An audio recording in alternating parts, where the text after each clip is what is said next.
Audio book वांग्मय 8। ईश्वर कौन है, कहाँ है, कैसा है। Chapter 1 part 8। सुख शांति की जननी आस्तिकता। भौतिकवादी दर्शन में प्रत्यक्ष का प्रतिपादन ही लक्ष्य है। जो प्रयोगशाला में इंद्रियों से, बुद्धि से प्रत्यक्ष दृष्टिगोचर हो उतना ही सत्य है। प्रत्यक्ष लाभ जिसमें है वही ग्राह्य है। उसमें स्वार्थ सिद्धि को प्रधानता दी गई है। सुविधा हो तो ही परमार्थ की बात सोचने की गुंजाइश है। पशु पक्षियों के चर्म मांस के बेधड़क उपयोग का प्रचलन भौतिकवादी तर्कों के आधार पर ही हुआ है। समर्थ देश असमर्थों पर इसी तर्क के आधार पर आधिपत्य जमाते हैं कि जब बड़ी मछली छोटी मछली को खा जाती है, बड़ा पेड़ छोटे की खुराक झपट लेता है, तो हमें ही क्यों वैसा नहीं करना चाहिए। जंगल का कानून जिसकी लाठी उसकी भैंस का है। सामंतवादी नीतियां इसी सिद्धांत पर बनी है। साम्राज्यवाद, पूंजीवाद, अधिनायकवाद ने राजनैतिक दर्शन का सुव्यवस्थित रूप ले लिया है। उस मत के लोग अपने पक्ष में कई दलीलें भी करते देखे गए हैं। डाकुओं का भी एक दर्शन है। यदि उन्हें छूट मिले तो वे अपने आक्रमण, छल और आतंक के पक्ष में उन्हीं दलीलों को अपने ढंग से प्रस्तुत कर सकते हैं जिसके आधार पर राजा लोग अपने को सर्वसमर्थ और स्वतंत्र घोषित करते हैं। शोषितों को तो भाग्य का विधान समझकर जो सहना पड़े, उसके लिए संतोष करने के अतिरिक्त और कोई चारा नहीं है। भौतिकवादी प्रत्यक्षवादी दर्शन के विस्तार का ही प्रतिफल है कि हर व्यक्ति ऋणम कृत्वा सुराम पिबेत को व्यवहार में उतारने के लिए एक दूसरे से प्रतिस्पर्धा कर रहा है। प्रत्यक्ष लाभ की नीति ने इंद्रिय लोलुपता से लेकर अवांछनीय संग्रह और उद्धत अहंकार की पूर्ति के लिए अनेकानेक ठाट बाट खड़े कर दिए हैं।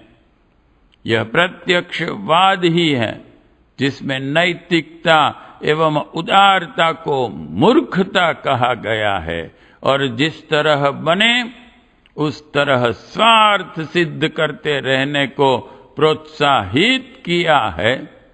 बूढ़े बैल को कसाई के हाथों में बेचने का प्रतिपादन अर्थशास्त्र करता है। भगिनी और पत्नी में भेद बुद्धि क्यों,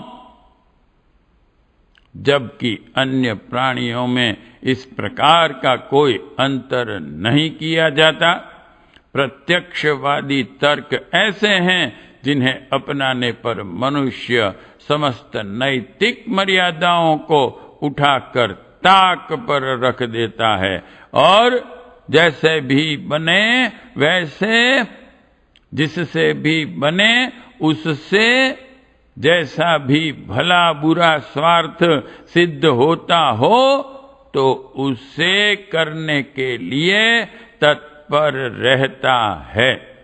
नीति धर्म की दुहाई तो ऐसे ही झूठ मूठ दूसरों को बहकाने के लिए दी जाती रहती है। वस्तुतः स्वार्थ ही इष्ट है। भौतिकवाद ने जब प्रत्यक्ष लाभ को ही सब कुछ माना है तो उसमें पर स्वार्थ की गुंजाइश आदान प्रदान के आधार पर हो सकती है, पर आदर्शों के लिए कष्ट सहने और उदात्त आचरण करने के लिए कहीं कोई प्रोत्साहन नहीं है। दर्शन ही मानवीय सत्ता का प्राण है। उसी के आधार पर व्यक्तित्व बनते और अपनी दिशाधारा निर्धारित करते हैं। आज सर्वत्र अनाचार का बोलबाला होने की शिकायत है। सभी जानते हैं कि व्यक्ति और समाज के सामने अगणित संकटों और समस्याओं की विभीषिका उत्पन्न करने में एकमात्र कारण चिंतन की भ्रष्टता ही है। आचरण की दुष्टता उसी से पनपी है। फलतः बुद्धि, संपत्ति एवं साधन सामग्रियों की दृष्टि से पूर्वजों की तुलना में आज की स्थिति हर दृष्टि से अच्छी है, फिर भी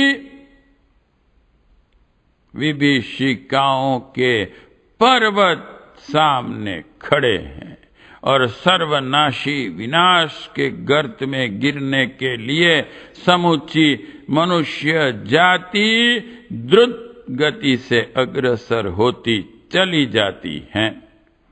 इस विपन्न स्थिति का कारण मनुष्य की मान्यताओं में अनैतिक तत्वों का बढ़ जाना है। कहना न होगा कि यह सब भौतिकवादी दर्शन की ही प्रतिक्रिया है।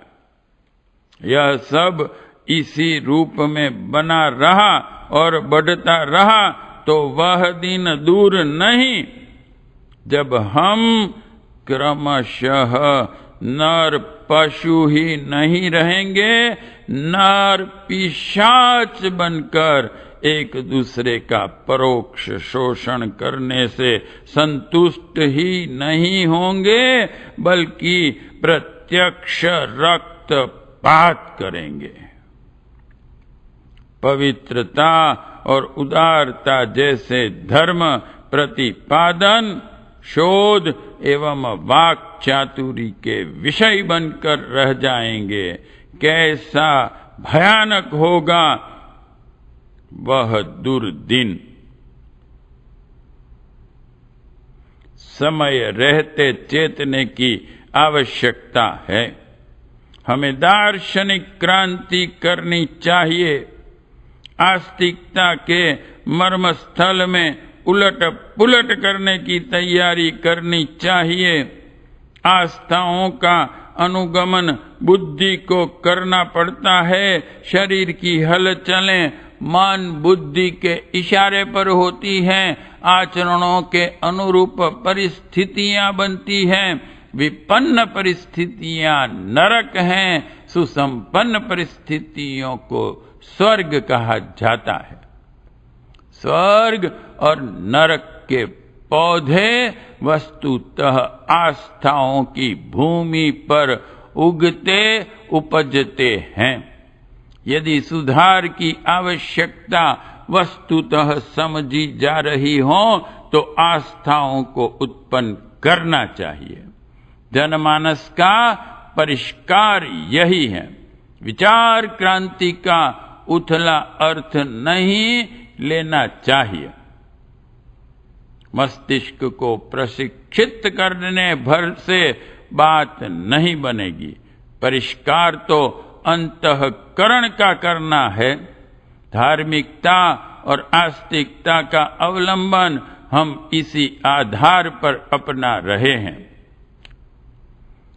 बौद्धिक दृष्टि से हर मनुष्य नीतिमान बनने का दावा करता है और उपदेश भी उसी स्तर के देता है, किंतु अपने आचरण में जो भ्रष्टता भरे रहता है वह भौतिकवादी प्रत्यक्षवादी आस्थाओं की ही प्रतिक्रिया है। परिवर्तन एवं परिष्कार आस्थाओं का होना चाहिए। बुद्धि तभी सुधरेगी, आचरण में उत्कृष्टता तभी आएगी जब परिस्थितियां सुखद बनेगी। आस्थाएं यथास्थान रहें तो मस्तिष्क को प्रशिक्षित करना बेकार है। दिमाग तो दुमुहा सांप है, भीतर कुछ बाहर कुछ बनाए रहने की उसकी धूर्तता सर्वविदित है। नैतिक आदर्शों का जब हर मनुष्य स्वयं ही समर्थन करता है तो समझे को कौन समझाए, जगे को कौन जगाए। विचार क्रांति का वास्तविक तात्पर्य भाव क्षेत्र का उत्कर्ष है। और भी स्पष्ट शब्दों में समझाना हो तो उसे श्रद्धा का समर्थन कह सकते हैं। दार्शनिक शब्दों में इसे आस्तिकता का पुनर्जागरण कह सकते हैं, क्योंकि यह प्रयास विस्तृत और व्यापक रूप से करना है, इसीलिए इसे अभियान कहना ही उचित है। आस्तिकता का रूप इन दिनों विचित्र है। देवताओं को फुसलाकर सस्ते मोल में मनोकामनाएं पूरी कर लेने की विडंबना ही पूजा पाठ के रूप में आस्तिकता समझी जाती है। इस बाल बुद्धि से हमें ऊंचे उठना होगा और देखना होगा कि तत्वदर्शी महामनीषियों ने आस्तिकता का दर्शन किस आकृति किस प्रकृति में बनाया था। ऋषियों की दृष्टि में ईश्वर व्यक्ति नहीं शक्ति है, शक्ति भौतिक नहीं चेतनात्मक। ऐसी उत्कृष्ट चेतना जो आदर्श कर्तृत्व का आधार बन सके। उपासना के योग्य परमेश्वर है। आस्तिक दर्शन का विस्तार दृष्टिकोण में आध्यात्मिकता का, व्यवहार में धार्मिकता का प्रतिपादन करता है। आस्तिकता अर्थात उत्कृष्ट आदर्शवादिता पर प्रगाढ़ आस्था। आध्यात्मिकता अर्थात व्यक्तित्व के अंतराल में उच्च स्तरीय दृष्टिकोण की प्रतिष्ठापना। धार्मिकता अर्थात कर्तव्य परायणता, नीति नियमों के परिपालन में पूर्ण दृढ़ता। यही है आस्तिकता का वास्तविक रूप और उसका परिवार प्रभाव क्षेत्र। आस्तिकता को दूसरे शब्दों में देव दर्शन कह सकते हैं। उसे भौतिकवादी दैत्य संस्कृति का विपरीत पक्ष कह सकते हैं। दार्शनिक क्रांति ही अपने युग की सबसे बड़ी आवश्यकता है। प्रस्तुत ज्ञान यज्ञ का यही प्रयोजन है। धर्मतंत्र से लोक शिक्षण की प्रक्रिया इसी निमित्त अपनाई गई है। इसके लिए आरंभिक बिंदु आस्तिकता है। दर्शन को व्यवहार में उतारने के लिए, चिंतन को स्वभाव में विकसित करने के लिए कर्मकांडों का सहारा लेना पड़ता है। उपासना की क्रिया प्रक्रिया इसी उद्देश्य को पूरा करती है।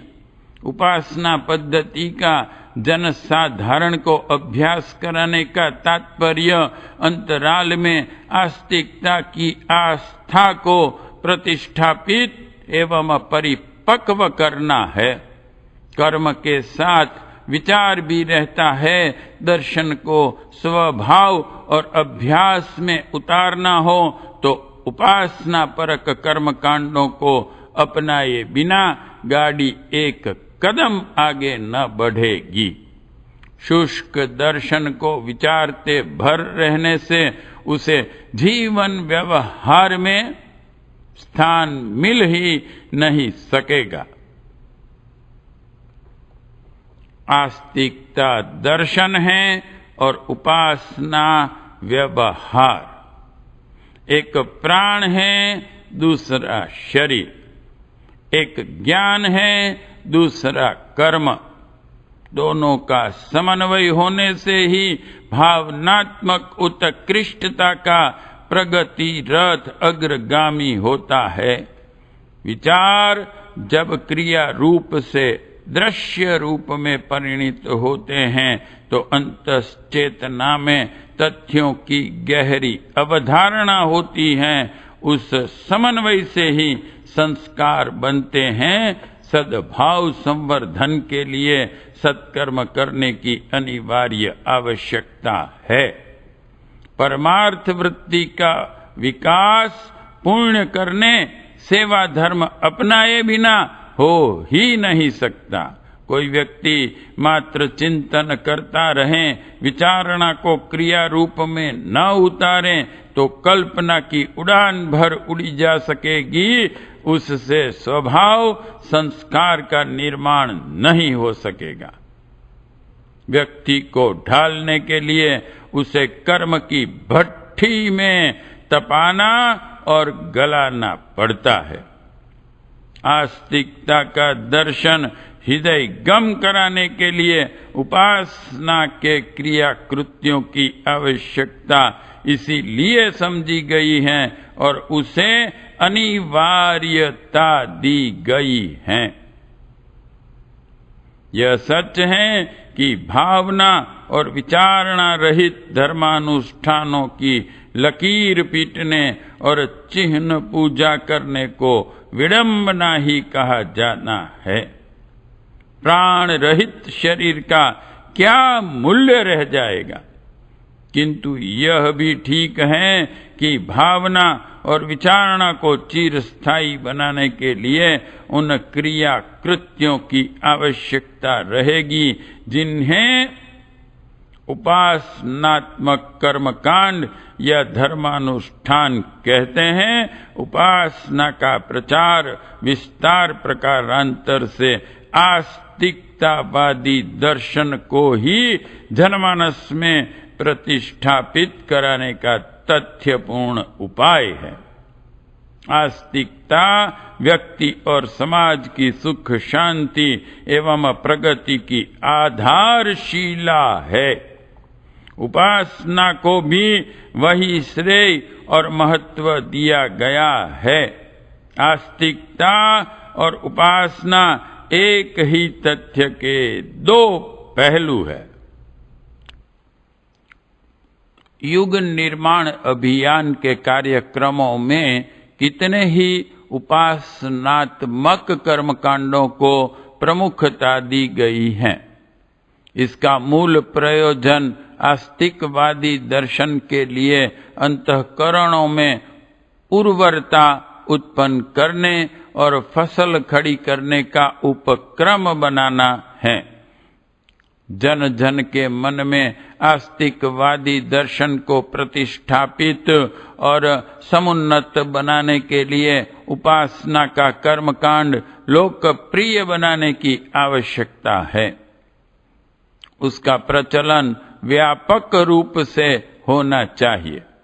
अपने समय की यह सबसे बड़ी आवश्यकता है।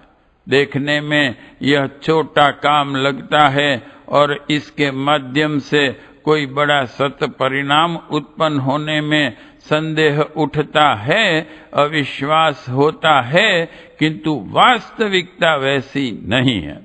कई बार छोटे दिखने वाले कृत्य दृश्य रूप में अकिंचन और उपहासास्पद होते हैं, किंतु उनके परिणाम दूरगामी होते देखे गए हैं। चरखा कातो मिले स्वराज्य, यों कहते गांधी महाराज की उक्ति उन दिनों धूमधाम से प्रचलित थी, पर इस दर्शन को कोई विरले ही समझते थे कि चरखा काटने की दिशा देकर युग देवता में स्वदेशी की, देशभक्ति की भावना को पुनर्जागृत किया जा रहा है। जब नमक सत्याग्रह छेड़ा गया था, तब भी असंख्यों को यह संदेह था कि नमक बनाने से अंग्रेज क्यों राज्य छोड़कर भाग जाएंगे। इस तथ्य को बहुत कम ने जाना था कि इसमें विदेशी शासन के प्रति अवज्ञा और विद्रोह भड़काने वाले तत्व छिपे पड़े हैं, जो अवसर मिलते ही दावा नल की तरह उभरेंगे और भड़केंगे। चरखा काटना और नमक बनाना दृश्य रूप से तुच्छ था, पर उसकी परिणति कैसी हुई यह हर किसी ने आंखों से देख लिया। बीज को वृक्ष बनने में, चिंगारी को दावानल बनने में जो विश्वास करते हों, उन्हें यह विश्वास भी करना चाहिए कि महान अभियान के आरंभ एवं विस्तार के प्रतीक बिंदु छोटे हों तो उसमें असमंजस करने की आवश्यकता नहीं है। सही आधार का सही परिणाम सही रीति से होता चले तो उसके सत्परिणाम ऐसे हो सकते हैं जिन्हें अद्भुत और आश्चर्यजनक कहा जा सके। आंख से न दिखने वाला अत्यंत तुच्छ शुक्राणु विधिवत अभिसिंचित होने पर एक प्रौढ़ और परिष्कृत व्यक्तित्व का रूप धारण करता है। यह आश्चर्यजनक लगते हुए भी एक तथ्य है। उपासना प्रक्रिया के विस्तार के साथ यदि उसकी पृष्ठभूमि सही बनी रहे, आधार को ठीक तरह प्रशिक्षित किया जाता रहे, तो उसका परिणाम दूरगामी होना निश्चित है। आस्थाओं के परिष्कार का लक्ष्य उपासना अभियान के सहारे प्रौढ़ और परिपक्व होने की बात पर दूरदर्शिता संदेह नहीं कर सकती। विज्ञान ने संसार को बहुत छोटा बना दिया है। समूची मनुष्य जाति की प्रगति को एक केंद्र पर केंद्रित होना होगा। भाषा, समाज, राष्ट्र और संस्कृति का ऐसा स्वरूप बनेगा जो समूची मानव जाति को एक सूत्र में पिरोए रह सके। बिलगाववादी आज की कट्टरता कल समाप्त होने जा रही है। आस्तिकता नवयुग का प्रधान आधार होगी। उसके लिए लाखों वर्षों के अनुभूत और हर कसौटी पर कसे गए आधारों को अपनाने में प्रबुद्ध पीढ़ियों को कोई आपत्ति नहीं होगी। निश्चित रूप से गायत्री मंत्र में सन्निहित आधार उन दिनों बेहिचक अपनाए जा सकेंगे। आज भी उसे भारतीय समाज में सांस्कृतिक एकता उत्पन्न करने का एक महत्वपूर्ण अवलंबन माना जा रहा है। उसमें उपासना पद्धति की विविधताएं एक केंद्र पर केंद्रित होती हैं। यह मतांतरवाद को निरस्त करके भावनात्मक एकता का उपयुक्त आधार है। निकट भविष्य में गायत्री मंत्र सार्वभौम एवं सार्वजनीन आवश्यकता को पूरा कर सकने में हर कसौटी पर खरा सिद्ध होगा। इससे छोटा धर्मशास्त्र, तत्व दर्शन एवं उपासना विधान और कोई हो ही नहीं सकता। हिंदू होने के कारण पूर्वाग्रह एवं पक्षपात से उत्पन्न कल्पना की संज्ञा इस प्रतिपादन को दी जा सकती है, पर कल यही तथ्य सामने आना है कि गायत्री मंत्र भारतीय समाज की भावनात्मक एकता की ही नहीं वरन आस्तिकतावादी दर्शन को परिपक्व करने वाली आधारशिला की भूमिका भी गायत्री महामंत्र ने निभाई है। इसमें वह लोच और लचक मौजूद है जिसके आधार पर विभिन्न मान्यताओं और परिस्थितियों के लोग उसे अपने अपने ढंग से अपना सकें। कट्टरता उसमें नैतिक पक्ष भर की है। उपासना में साकार निराकार के अनेक पक्ष अपनी मनस्थिति के अनुरूप अपना सकने की गुंजाइश इसमें पूरी तरह मौजूद है। विश्व एकता की वसुधैव कुटुंबकम की मान्यता का परिपोषण करने में सार्वभौम उपासना के लिए कोई आधार ढूंढना ही होगा। इसके लिए बहु प्रचलित, अत्यधिक लोकप्रिय और सारगर्भित आधार गायत्री मंत्र से बढ़कर और कुछ मिल नहीं सकेगा। जो कल होने जा रहा है उसका शुभारंभ हम आज से ही क्यों न करें। चयन की स्थिति आने तक उसे जनमान्यता पहले से ही मिल सके ऐसा आधार अभी से क्यों न खड़ा करें। गायत्री मंत्र को न केवल देशव्यापी मान्यता मिलनी चाहिए वरन उसे विश्व मानव का आराध्य बन सकने का अवसर मिलना चाहिए। प्रस्तुत उपासना विस्तार अभियान का एक आधार यह भी है। गायत्री चित्रों की प्रतिष्ठापना इस दृष्टि से भी की जा रही है। गायत्री उपासना का वैज्ञानिक महत्व और रहस्य है। उसके माध्यम से चेतना के प्रसुप्त संस्थानों को जगाया जा सकता है। अतीन्द्रिय क्षमताएं विकसित की जा सकती हैं। व्यक्तित्व को प्रखर बनाने वाले मर्म संस्थानों को उभारा जा सकता है। भौतिक संकटों के निवारण और सुख सौभाग्य के संवर्धन में चमत्कारी दिव्य अनुदान मिल सकता है। आत्मा से परमात्मा के प्रगति क्रम को रोकने वाले व्यवधान हट सकते हैं। इस अवलंबन के सहारे मनुष्य तुच्छ से महान बन सकता है और महात्मा, देवात्मा, परमात्मा स्तर की क्रमिक प्रगति करते हुए पूर्णता के लक्ष्य को प्राप्त कर सकता है। यहाँ विचार उस स्तर का नहीं हो रहा है। इन पंक्तियों में विचार विमर्श का आधार यह है कि आस्तिकता के संवर्धन में गायत्री उपासना का, उसकी चित्र प्रतिष्ठापना के प्रयास का क्या महत्व हो सकता है।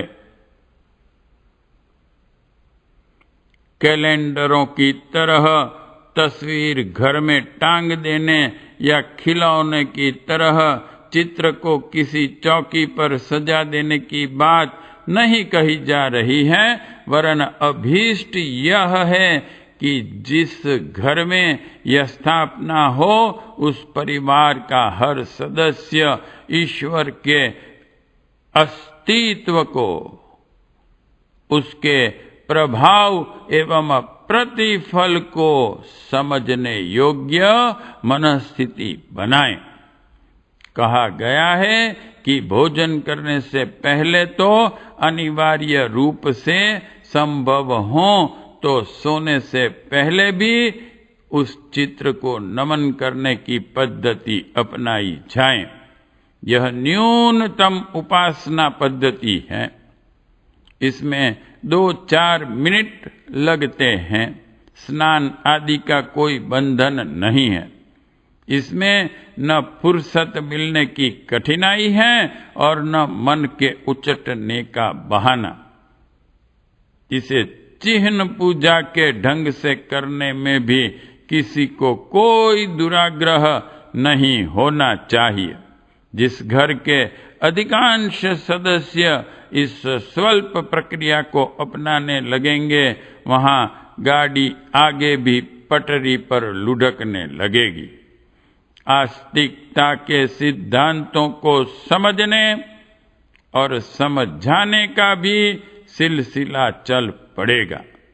इस संदर्भ में यह समझना और समझाना भी बन पड़ेगा कि आस्तिकता के इस अभिवंदन के समय क्या भावनाएं उगानी चाहिए और उन भावनाओं को समय समय पर चिंतन तथा आचरण में उतारने के लिए किस प्रकार सोचना और किस प्रकार आचरण करना चाहिए।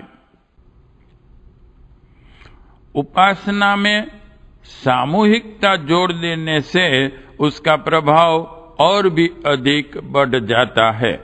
सत्प्रयत्नों से उत्साह बढ़ता है, मन लगता है और मनोवैज्ञानिक दृष्टि से चेतना को ढालने का पथ प्रशस्त होता है। सामूहिक आरती, सामूहिक प्रार्थना के अनेक लाभों में एक लाभ यह है कि घर में अच्छा वातावरण बनता है और उस प्रवाह में चेतना के तंतु अनायास सही दिशा में प्रवाहित होने लगते हैं। छोटे बालकों पर विशेषतः और वयस्कों पर सामान्यतः सामूहिक प्रार्थना आरती का सौम्य प्रभाव पड़ना सुनिश्चित है।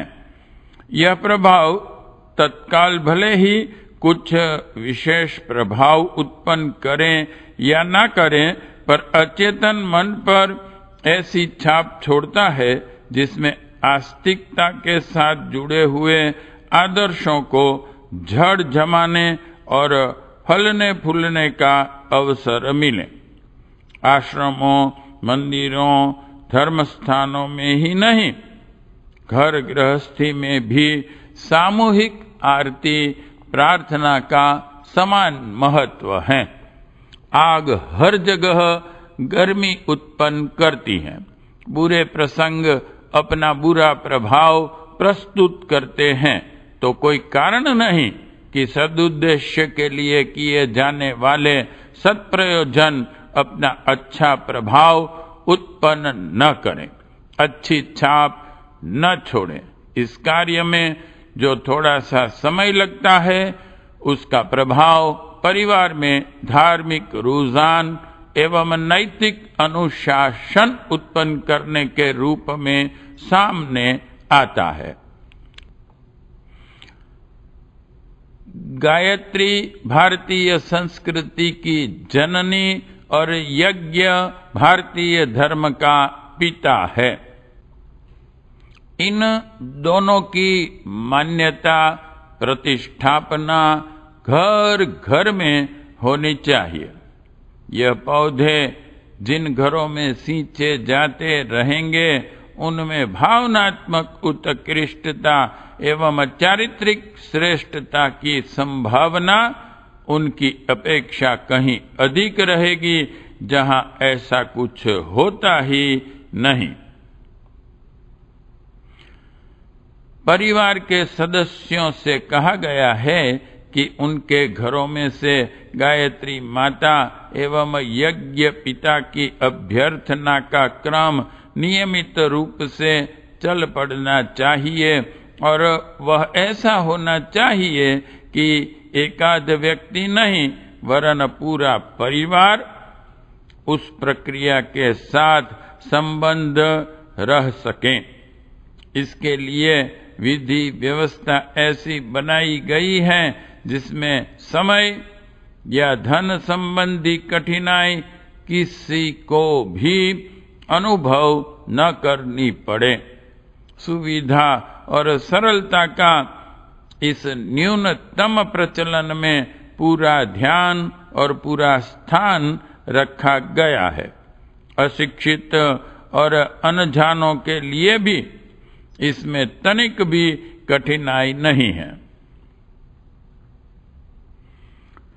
न्यूनतम गायत्री उपासना के लिए कहा गया है कि एक चौकी पर पूजा कक्ष स्थापित किया जाए और उस पर गायत्री की प्रतिष्ठापना रहे। चौकी को छोटे बच्चे गड़बड़ करते हों तो दीवार पर भी वह चित्र लगाया जा सकता है। इसके नीचे एक लकड़ी आदि की ऐसी पट्टी लगी रहे जिस पर पुष्प अगरबत्ती जैसी वस्तुएं रखी जा सकें। घर का हर सदस्य भोजन से पूर्व इस चित्र के सम्मुख 2-4 मिनट हाथ जोड़कर सिर नवाकर खड़ा हो, मन ही मन गायत्री मंत्र जपें और भगवान की समीपता का ध्यान करें। ध्यान गायत्री माता अथवा सविता पिता का अथवा दोनों का किया जा सकता है। सविता यज्ञ है, गायत्री सद्बुद्धि की अधिष्ठात्री है और यज्ञ सत्कर्म का प्रेरक। इस उपासना से नमन, जप, ध्यान तीनों की आवश्यकता पूरी होती है। घर में उगाए गए हों तो एक एक पुष्प भी अर्पित किया जा सकता है। देव प्रतीक कलश पर चंदन रोली लगा देने से भी पूजन हो जाता है। इसमें स्नान की अनिवार्यता नहीं है। नंगे सिर नंगे पैर रहकर झुका मस्तक जुड़े हाथ पूजा मुद्रा का काम दे जाते हैं। दबाव तो किसी पर नहीं देना चाहिए, पर स्नेह दुलार से परिवार के सदस्यों को इसके लिए सहमत करना चाहिए कि वे इस पूर्ण प्रयोजन के लिए 2-4 मिनट का समय नित्य नियमित रूप से निकाल लिया करें। जो सहमत न हो, उपेक्षा या नागा करते हो, उन पर भी खींचने की आवश्यकता नहीं है। सहमत करने के लिए दुलार पूर्वक समझाने की प्रक्रिया ही जारी रखनी चाहिए। जितनी सफलता मिले उस पर संतोष करते हुए आगे का प्रयत्न जारी रखना चाहिए। जो सदस्य रात को सोते समय भी इसी प्रकार का जप ध्यान करने में 2-4 मिनट फिर लगा सकें, उन्हें इसके लिए प्रोत्साहित करना चाहिए। एक बार की संध्या से 2 बार की संध्या का दोहरा प्रतिफल है। प्रातः काल, सायंकाल या दोनों में जो एक समय सबकी सुविधा का हो, उसमें सामूहिक आरती का सह प्रार्थना का क्रम रखना चाहिए। जयति जय गायत्री माता की आरती सर्वविदित है। समय हो तो कोई अन्य एकाध प्रार्थना भी साथ रखी जा सकती है। उनमें हेर फेर होता रह सकता है। प्रयत्न करना चाहिए कि इस दैनिक धर्मानुष्ठान को सामूहिक सहकार मिले, उसमें घर के अधिक सदस्य उपस्थित रहें। आरती के उपरांत प्रसाद वितरण की परंपरा है।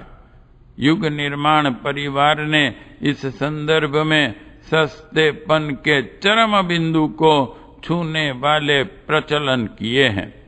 प्रसाद में पंचामृत का निर्धारण हुआ है।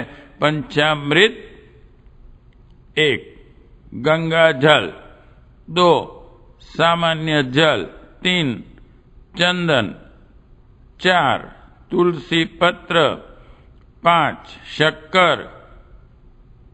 थियोसॉफी में यही प्रसाद प्रचलित हैं। ईसाई धर्म में भी मंत्र जल ही प्रसाद में दिया जाता है। अपना प्रचलन भी यही है। इसको साधन संपन्न और साधन रहित व्यक्ति समान रूप से प्रयुक्त कर सकते हैं। आरती के उपरांत यही प्रसाद बटा करे। यज्ञ पिता का न्यूनतम उपक्रम यह है कि चौके में भोजन तैयार होने पर किसी के खाने से पूर्व हविष्यान्न से दैनिक यज्ञ कर लिया जाए। भोजन पकाने वाली महिला इसे बड़ी सरलता से संपन्न कर सकती है। चूल्हे में से धुआं रहित अग्नि चिमटे से बाहर निकाली जाए। जल छींटे हुए स्थान पर उसे रखा जाए। जरा सा घी डालकर उसकी ज्योति जलाई जाए। रोटी के छोटे छोटे 5 ग्रास मूंग के दाने के बराबर लिए जाएं। इन्हें घी और शक्कर मिश्रित किया जाए। मन ही मन एक गायत्री मंत्र जपा जाए और 1 ग्रास होम दिया जाए। इस प्रकार 5 ग्रास 5 बार मंत्र जप कर होम दिए जाएं। इस तरह अग्नि प्रज्वलित करते समय घी की कुछ बूंदें अग्नि पर आह्वान के रूप में चढ़ाई गई थी। उसी प्रकार 5 ग्रास होमने के उपरांत भी 2 बूंद धृत की पूर्णाहुति और वसोधारा की चढ़ा दी जाए। इसके उपरांत दाहिने हाथ की हथेली पर जल रखकर उसे अग्नि की चारों ओर परिक्रमा के रूप में धरती पर छोड़ दिया जाए। दैनिक यज्ञ समाप्त हुआ। इस यज्ञाग्नि को जहां तहां नहीं पड़े रहना चाहिए, वरन एक पात्र में जमा करते जाना चाहिए और सुविधानुसार उसे किसी पवित्र जलाशय में विसर्जित कर देना चाहिए। शुद्ध भूमि में इसे गाड़ा भी जा सकता है। इस यज्ञ भस्म को आवश्यकतानुसार औषधि की तरह किसी पीड़ित अंग पर लगाने के काम में लाया जा सकता है। मानसिक उद्विग्नता की स्थिति में इसे सिर पर लगाया जा सकता है। इसे रत्ती भर किसी को खिलाया भी जा सकता है। यज्ञावशिष्ट यानी कि यज्ञ से बचे हुए भोजन को करने का गीता में बहुत पुण्य फल बताया गया है।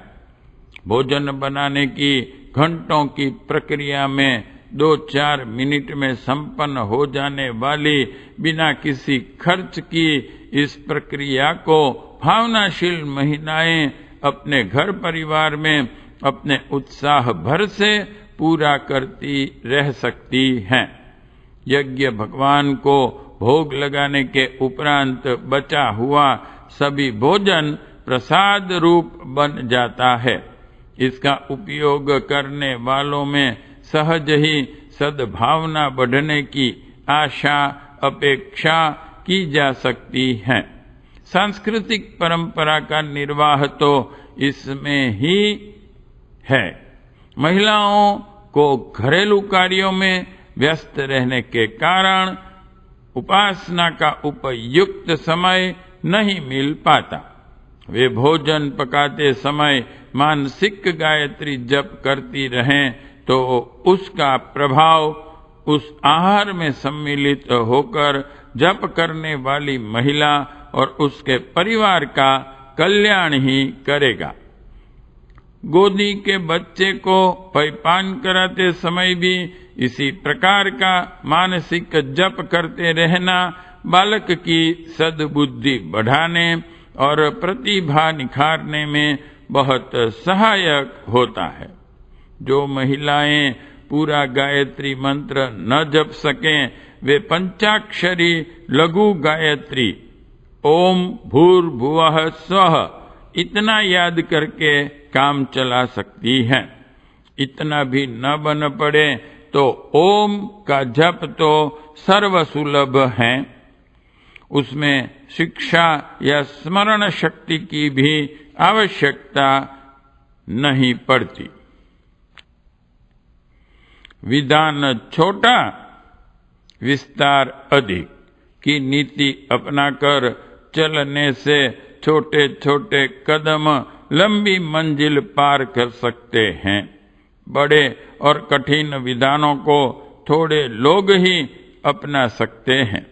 जनमानस के परिष्कार की व्यापक योजना सामने हो तो प्रवचन की दृष्टि से सरलता को ही प्रश्रय देना चाहिए। सर्वसाधारण के लिए किसी पुण्य परंपरा को अपनाना इसी आधार पर संभव हो सकता है कि वे हर किसी के लिए सुविधा युक्त हों।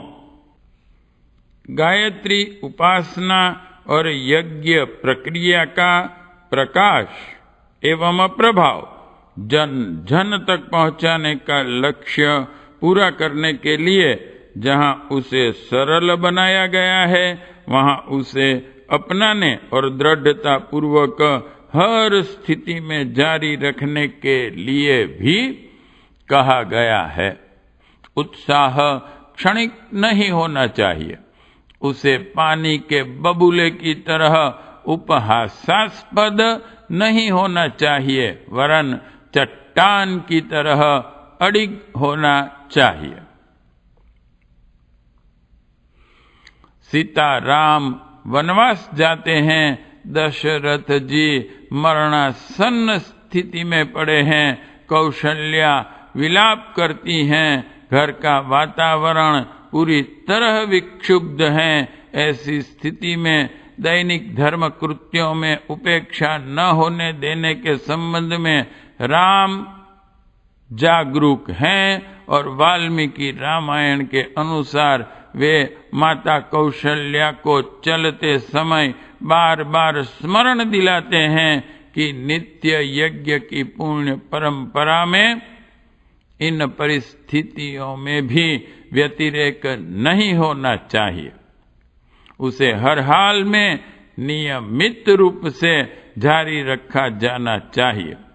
हम सब की निष्ठाएं भी ऐसी ही प्रौढ़ और परिपक्व होनी चाहिए कि उपासना प्रक्रिया भले ही न्यूनतम हल्की सरल क्यों न हो, किंतु उसका परिपालन पूरी निष्ठा और श्रद्धा के साथ होना चाहिए। कष्ट के कारण बंद कर देने का बहाना नहीं होना चाहिए। जल पीने और सांस लेने की तरह ही उसे अनिवार्य मानकर चलने से बात बनेगी। गायत्री माता और यज्ञ पिता की भक्ति का यह शुभारंभ है। श्रवण कुमार ने अपने कंधों पर कांवर में बैठाकर माता पिता को तीर्थ यात्रा कराई थी, उनका भार वहन किया था। उनकी प्रसन्नता एवं गौरव गरिमा के संवर्धन के लिए कष्ट उठाया और मातृ पितृ भक्ति का परिचय दिया था। हम में से प्रत्येक को श्रवण कुमार जैसी भाव भरी भूमिका निभानी चाहिए। दैनिक जीवन में इन दोनों आदर्शों के प्रतीकों को अपनाए रहने के लिए श्रद्धा का समुचित समावेश होना चाहिए। बीज रूप से इन्हें स्वीकार कर लेने के उपरांत अनिवार्य नित्य क्रमों में उन्हें किसी प्रकार सम्मिलित कर लेने के उपरांत वह आधार खड़ा हो जाता है जिसके सहारे इन महान तथ्यों के संबंध में गंभीर विचार कर सकना संभव हो सके। गायत्री माता और यज्ञ पिता का व्यापक प्रसार विस्तार होने और उनके प्रभाव से मानवीय प्रगति का आधार खड़ा होने का अवसर इन दो छोटे उपासना विधानों के माध्यम से संभव हो सकता है, जो देखने में उपहासास्पद किंतु प्रभाव में अत्यधिक प्राणप्रद हैं। व्यक्ति और समाज की मध्यवर्ती कड़ी परिवार है। युग परिवर्तन के लिए व्यक्ति को सुसंस्कृत बनाया जाता है और समाज को परिष्कृत किया जाता है। दोनों क्षेत्रों को जो समान रूप में प्रभावित करता है वह परिवार है। इस धुरी के साथ व्यक्ति और समाज गाड़ी के दो पहियों की तरह जुड़े हुए हैं। व्यक्ति को सुसंस्कृत बनाने के लिए योग, तप, नीति, धर्म का सहारा लिया जाता है और समाज निर्माण के लिए विभिन्न आयोजन आंदोलन होते रहते हैं। उपेक्षित परिवार ही रह जाता है। व्यक्तिगत सुख सुविधा की बात याद रहती है और स्वर्ग मुक्ति की बात भी सोची जाती रहती है। सामाजिक उन्नति के लिए आर्थिक, शैक्षणिक, स्वास्थ्य, रक्षा, प्रशासनिक प्रवृत्तियों को समुन्नत बनाने के लिए कुछ न कुछ प्रयास चलते हैं। उपेक्षित परिवार ही रहता है। यों कुटुंबियों को सुविधाएं भी जुटाई जाती रहती हैं, पर यह भुला दिया जाता है कि मनुष्य की वास्तविक आवश्यकता उसकी अंतर भूमिका में शालीनता का संवर्धन ही है। इसके बिना कोई व्यक्ति न तो वास्तविक उन्नति कर सकता है और न सच्चे अर्थों में सुखी समृद्ध रह सकता है। हमारा ध्यान परिवार संस्थाओं को सुसंस्कृत बनाने के लिए भी जाना चाहिए।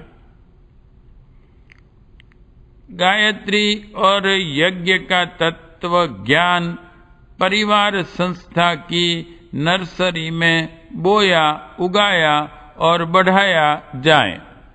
यहीं से वह पौध दूर दूर तक भेजी जाएं और विश्वोद्यान को सुरम्य बनाने में अपनी भूमिका संपादित करें। इन दिनों हमारी दृष्टि इस तथ्य पर केंद्रित होनी चाहिए। घरों में गायत्री की चित्र स्थापना, उसका नमन, अभिवंदन इस प्रयोजन को पूरा नहीं करता, हाँ, उसका शुभारंभ निश्चित रूप से कर देता है। गायत्री सद्बुद्धि की अधिष्ठात्री देवी है। उसे ऋतंभरा प्रज्ञा विवेक दृष्टि कहा गया है। गायत्री उपासना की प्रतीक पूजा का लक्ष्य यह है कि उपासक विवेक युक्त, नीति युक्त दूरदर्शिता को अपनाने के लिए अग्रसर हों। यज्ञ को धर्म का पिता कहा गया है। धर्म अर्थात सत्कर्म। अग्निहोत्र की सारी प्रेरणाएं जीवन को यज्ञमय बनाने को, समाज में यज्ञीय परंपराएं प्रचलित करने को हैं। यज्ञ का फलितार्थ व्यक्तिगत जीवन में पवित्रता और लोक व्यवहार में उदारता की नीति अपनाने के लिए प्रेरणा देता है। संक्षेप में गायत्री को उत्कृष्ट चिंतन और यज्ञ को आदर्श कर्तृत्व कह सकते हैं। यही दोनों आत्मा के सच्चे अभिभावक हैं। इन्हीं के संरक्षण, सहयोग एवं अनुग्रह से मनुष्य को देवता बनने की प्रेरणा एवं सुविधा मिलती है। परिवार में इन पुण्य परंपराओं की प्राण प्रतिष्ठा उन छोटे प्रतीकों को नियमित नित्य क्रम का अंग बनाने से हो सकती है, जिसके लिए आग्रह किया जा रहा है कि परिवार का हर सदस्य अपने अंतःकरण में श्रद्धा तत्व का बीजारोपण करने और उसे नित्य सींचने के लिए नमन वंदन का क्रम चलाएं।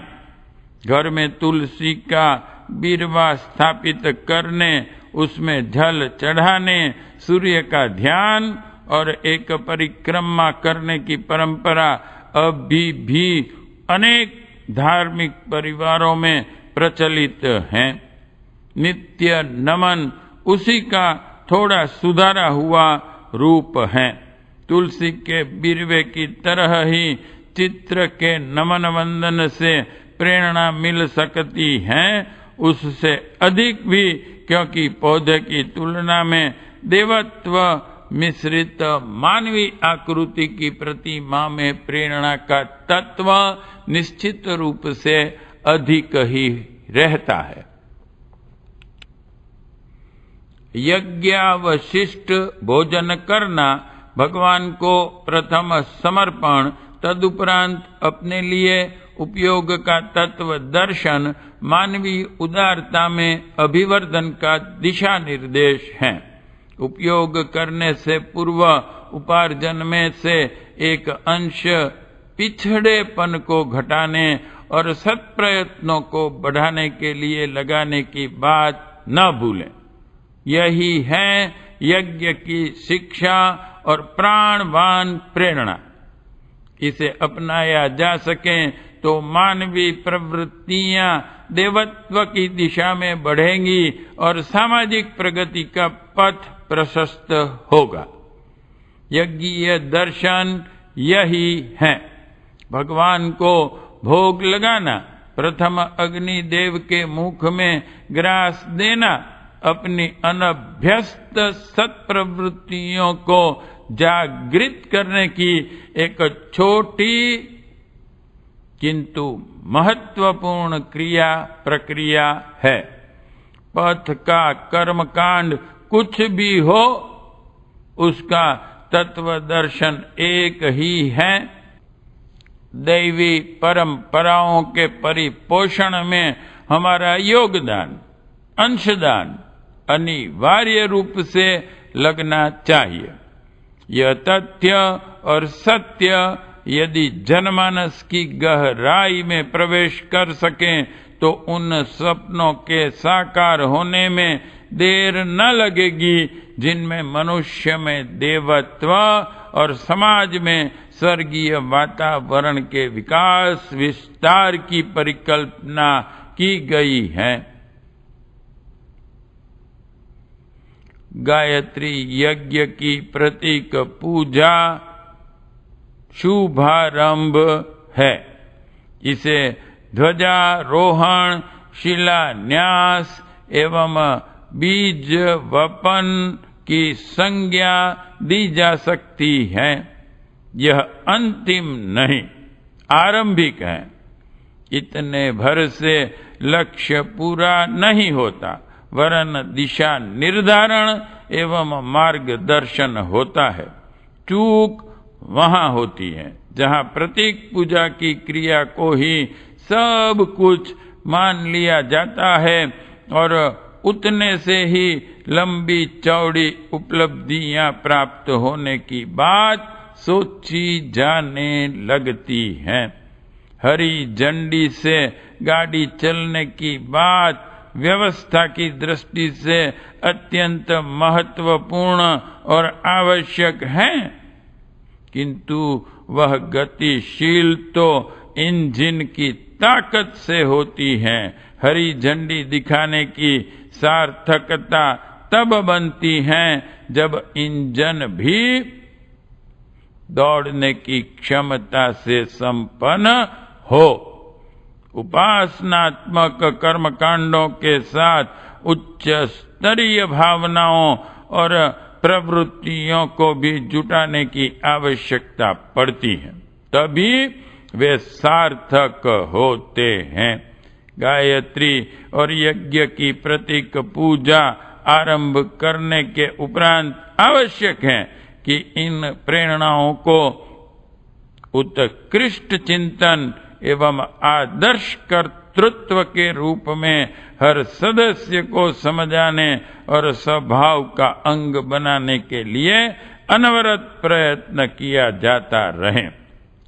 प्रस्तुत उपासना के पीछे दिए हुए तत्व दर्शन को गायत्री और यज्ञ की प्रेरणाओं को समझाने का अवसर युग निर्माण साहित्य के माध्यम से मिलता ही है।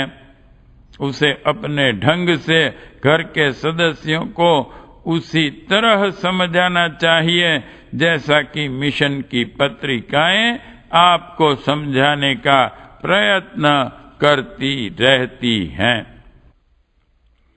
धार्मिक आधार पर परिवार में सत्प्रवृत्तियों का संवर्धन, यह है उद्देश्य जिसकी पूर्ति के लिए गायत्री और यज्ञ की प्रतीक पूजा के अतिरिक्त अगले कदम कुछ और भी करने के लिए बढ़ने चाहिए।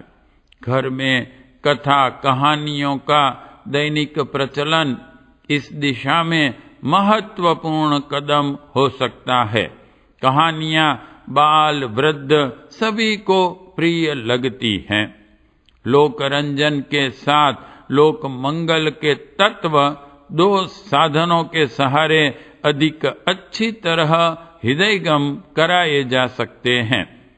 एक कथा कहानी, दूसरे सह संगीत।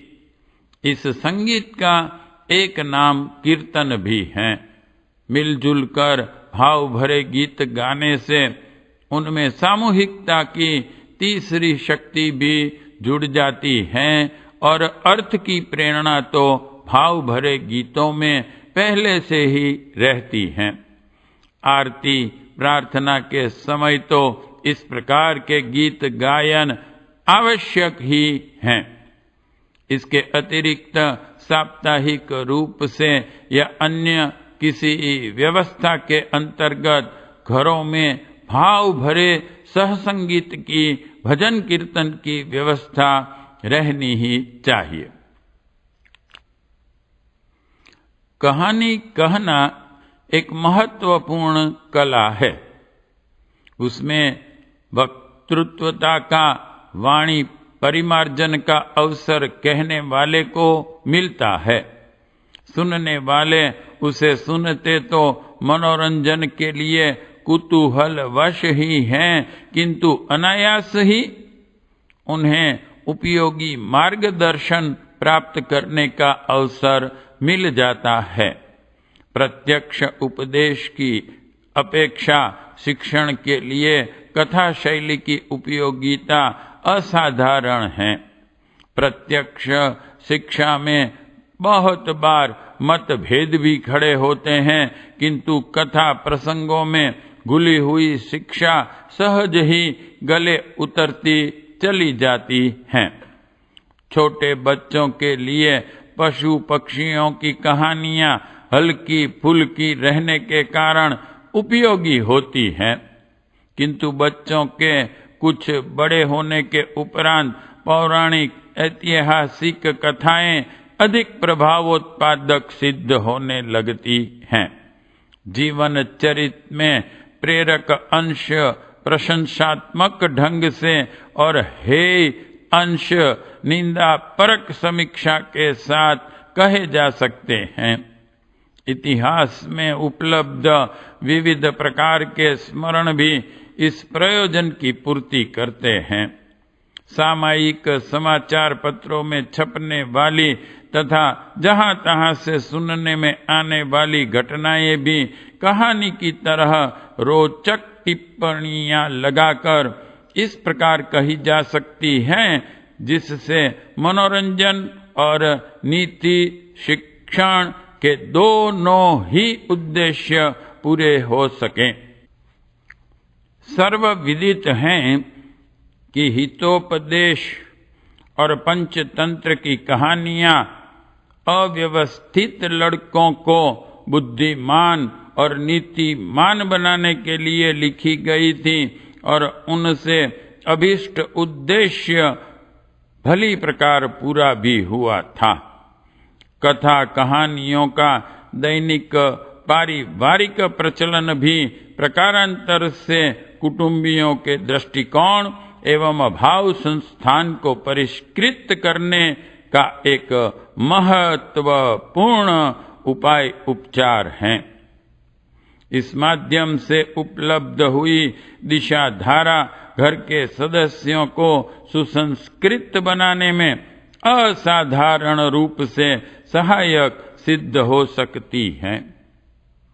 रामायण जैसे पौराणिक कथा प्रसंग घर में चलते रहें तो उसमें प्रशिक्षण और श्रद्धा संवर्धन का दोहरा लाभ मिलता है, किंतु इनमें यह सावधानी बरतनी चाहिए कि उचित अनुचित की ग्राह्य अग्राह्य की समीक्षा साथ साथ चलती रहे, अन्यथा बिना देखे छाने दूध के साथ मक्खी भी गले उतर जाती है। कथा प्रसंगों में ऐसे ही अनेक घटना प्रसंग आ जाते हैं जो जुड़े तो महापुरुषों या देवताओं के साथ होते हैं, पर उनमें नीति का संवर्धन नहीं होता। कथा कहानी सहगीत ये दो प्रचलन ऐसे हैं जो गायत्री नमन और यज्ञायोजन की तरह ही घर के वातावरण में सुसंस्कारिता का अभिवर्धन करते हैं और उसका प्रभाव व्यक्ति एवं समाज को हर दृष्टि से समुन्नत बनाने में सहायक सिद्ध होता है। पाठ 8 समाप्त।